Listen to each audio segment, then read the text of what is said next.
আপনি কি লক্ষ্য করেছেন বর্তমানে আপনার কোনো কিছুতে বেশিক্ষণ মন বসে না? একটা কাজ শুরু করলে মন চায় ফোনটা একটু হাতে নিই। এই যে অস্থিরতা, এই যে সারাক্ষণ সোশ্যাল মিডিয়ায় পড়ে থাকার একটা তীব্র নেশা। আপনি জানেন কি কেন এমন হয়? আমাদের মাথায় এক ধরনের রাসায়নিক আনন্দ কাজ করে। সহজভাবে বললে আমাদের মস্তিষ্ক এখন সস্তা আনন্দের নেশায় আসক্ত হয়ে গেছে।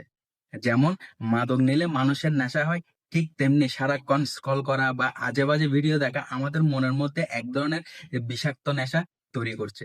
ফলে কোনো পরিশ্রমের কাজ বা পড়াশোনা এখন আর আমাদের ভালো লাগে না বা মন বসে না।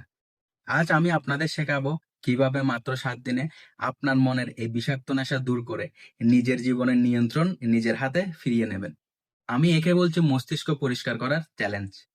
আমরা এমন এক সময় বাস করছি যেখানে আমাদের চারপাশে কেবল কোলাহল। আমাদের মন শান্ত থাকার সুযোগ পায় না।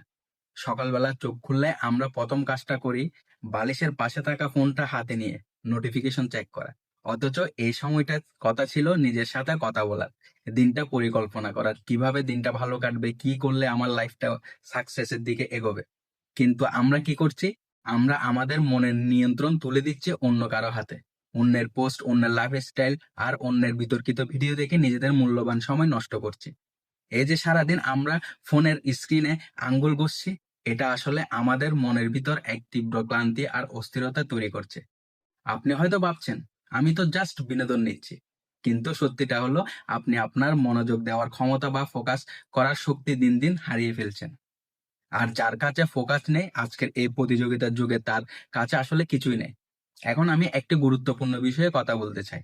আমাদের মধ্যে অনেকজন আছেন যারা অনলাইন থেকে আয় করেন, ফ্রিল্যান্সিং করেন, বা যাদের জীবিকায় হলো এই ফোন আর ল্যাপটপ। আপনাদের জন্য আমার এই চ্যালেঞ্জটি একটি ভিন্ন।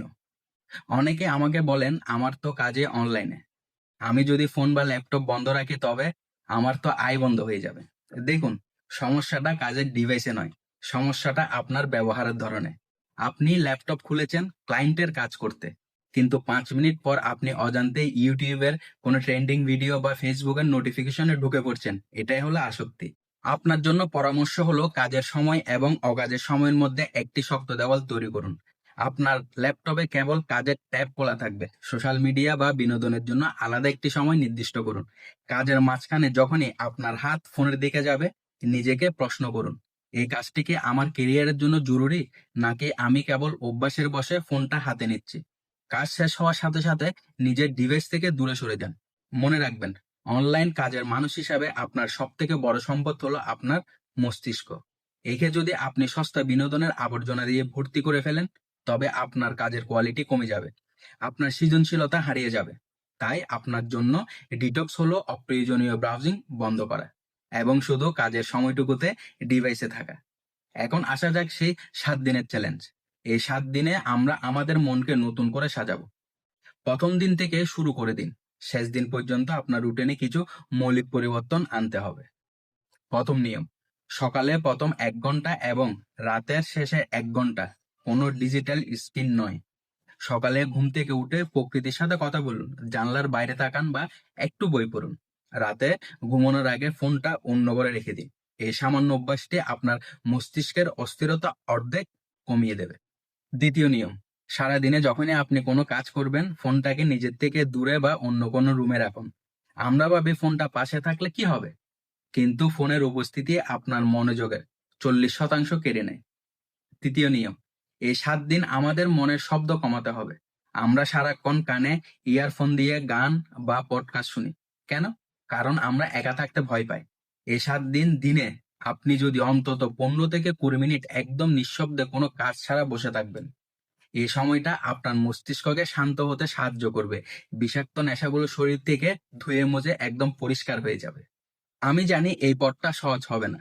দ্বিতীয় বা তৃতীয় দিনে আপনার ভিতরে এক অদ্ভুত হাহাকার তৈরি হবে। মনে হবে জীবনটা অনেক বোরিং বা পানসে হয়ে গেছে। আপনি হয়তো খিটখিটে মেজাজের হয়ে যাবেন।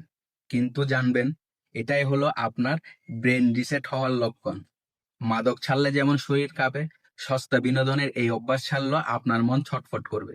এই সময়টাকে আপনাকে ধৈর্য ধরতে হবে। নিজেকে বারবার মনে করিয়ে দিন, আমি কোনো মেশিন বা কোনো অ্যাপের গোলাম নই।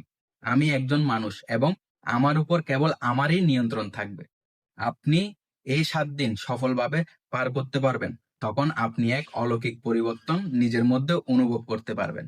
আপনি লক্ষ্য করবেন, আপনি খুব কঠিন কঠিন বিষয়ে সহজভাবে বুঝতে পারছেন। আপনার কাজ আগের চেয়ে অনেক বেশি গতি এসেছে, এবং সব থেকে বড় কথা, আপনার ভিতরে সেই অস্থিরতা কমে গিয়ে গভীর এক প্রশান্তি বাসা বেঁধেছে। জীবন একটা বিশাল ক্যানভাস। আপনি এখানে কি আঁকবেন সেটা সম্পূর্ণ আপনার ব্যাপার। আপনি কি সস্তা বিনোদনের আবর্জনা দিয়ে এই ক্যানভাস ভর্তি করবেন, নাকি কঠোর পরিশ্রম আর মনোযোগ দিয়ে এক অসাধারণ ছবি আঁকবেন? মনে রাখবেন, সময় কারোর জন্য অপেক্ষা করে না। আজকের এই মুহূর্তটাই আপনার কাছে শেষ সুযোগ নিজেকে বদলানোর। 2026 এই দ্রুত পৃথিবীতে টিকে থাকতে হলে নিজেকে সবার থেকে আলাদা করতে হবে। আমি চাই আপনারা প্রত্যেকে নিজের জীবনের রাজা হয়ে বাঁচুন।